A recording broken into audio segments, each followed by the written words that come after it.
অনেক তো হলো আমিষ খাওয়া দাওয়া, এবার একটু নিরামিষ খাওয়া যাক, সামনে তো রথ আসছে, তাই জন্য ভাবলাম একটা নিরামিষ রান্না করা যাক। আমি আজকে বানাচ্ছি দই আলু। তো এটা বানানোর জন্য আমি প্রথমে আলুগুলোকে সিদ্ধ করে নিচ্ছি। এখানে প্রায় 1 কেজি 300 মতো আলু আছে। তো নুন দিয়ে জলে সিদ্ধ করে নিচ্ছি। এরপর চাল মগজটাকে আমি ভিজিয়ে রেখেছিলাম, মানে ঘরে যা যা উপকরণ ছিল সেগুলোই আর কি। টক দইটাকে ফাটিয়ে রেখেছিলাম, আর আদা ভালো করে বেটে নিচ্ছি। এটা ওই আদা বাটাটা আর চাল মগজটাকে ভালো করে মিহি করে বেটে রাখা আছে। এরপর যেটা করতে হবে সেটা হচ্ছে টক দইটা যতটা ছিল, আমার এক্স্যাক্ট মনে নেই কতটা পরিমাণ ছিল, ফ্রিজে ছিল, আমি ওটা বের করেই রান্না করছি। তো টক দই, ওর মধ্যে জিরে গুঁড়ো, ধনে গুঁড়ো, আর হচ্ছে গিয়ে লঙ্কা গুঁড়ো, হলুদ গুঁড়ো, নুন, অল্প সামান্য একটু চিনি আর একটু কাসৌরি মেথি দিয়ে ভালো করে ফেটিয়ে রেখে দেবো। এরপর তেলটা গরম হলে ওর মধ্যে গোটা জিরে, আদা বাটাটা আর শুকনো লঙ্কাটা দিয়ে ভালো করে কষিয়ে নেব। কষানোর পর আমি চালমগজ যে বাটাটা দিয়েছিলাম ওটা একদম গ্যাসের ফ্লেম একদম লো করে দিয়ে করবে, তাহলে জিনিসটা ভালো হবে বা ওই রকম কেটে কেটে যাবে না। এরপর বুঝতেই পারছো সেটা আস্তে আস্তে করে শুকিয়ে যাচ্ছে।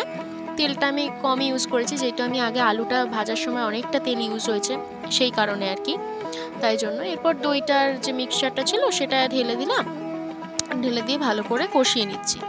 ওই চালমগজ বাটা যেটাই ছিল, যে পাত্রটাই ছিল, সেটাতে অল্প একটু নুন আর একটু চিনি দরকার মনে হয়েছিল, তাই জন্য আমি দিয়েছিলাম। তোমাদের স্বাদ মতো তোমরা অ্যাড করো।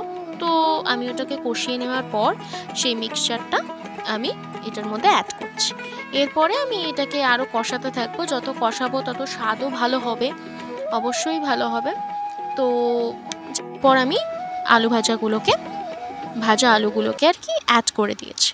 তো এরপর আমাকে কষতে হবে, ঢাকা দিয়ে দিয়ে কষতে হবে। একটু জল দেবো, অ্যাড করব, আবার ঢাকা দেবো, আবার কষবো। এতে আলুর ভেতরে যেমন মশলা ঢোকে, তেমন আলুর দমটাও খেতে ভালো হয়। তো এটা সেমি গ্রেভি হবে, এটা খুব ড্রাইও হবে না, আবার ঝোলও হবে না, মানে খেতে সত্যি কথা বলতে খুবই দারুণ হবে। 3-4 বার এরকম কষার প্রসেসটা করতে হবে। তো তারপর আমি গরম জল থাকলে গরম জল যদি অ্যাভেলেবেল থাকে, নাহলে এমনি জল দিয়ে ভালো করে কিছুক্ষণ ফুটিয়ে ওটাকে ঢাকা দিতে পারো বা নাও দিতে পারো, আলু সিদ্ধ হওয়া পর্যন্ত হয়ে যাবে। তো এরপর যাকে দেখতে পাবে, আমার দাদা বলছিল যে দে আমি একটু রান্না করি। তো ওর একবার মুখটা দেখো, মানে ও রান্না করছে, মানে এমন দেখাচ্ছে যেন ওই রান্নাটা করেছে। যাই, অতঃপর কাসৌরি মেথিটা অ্যাড করে আমাদের রান্না রেডি হয়ে গেছে।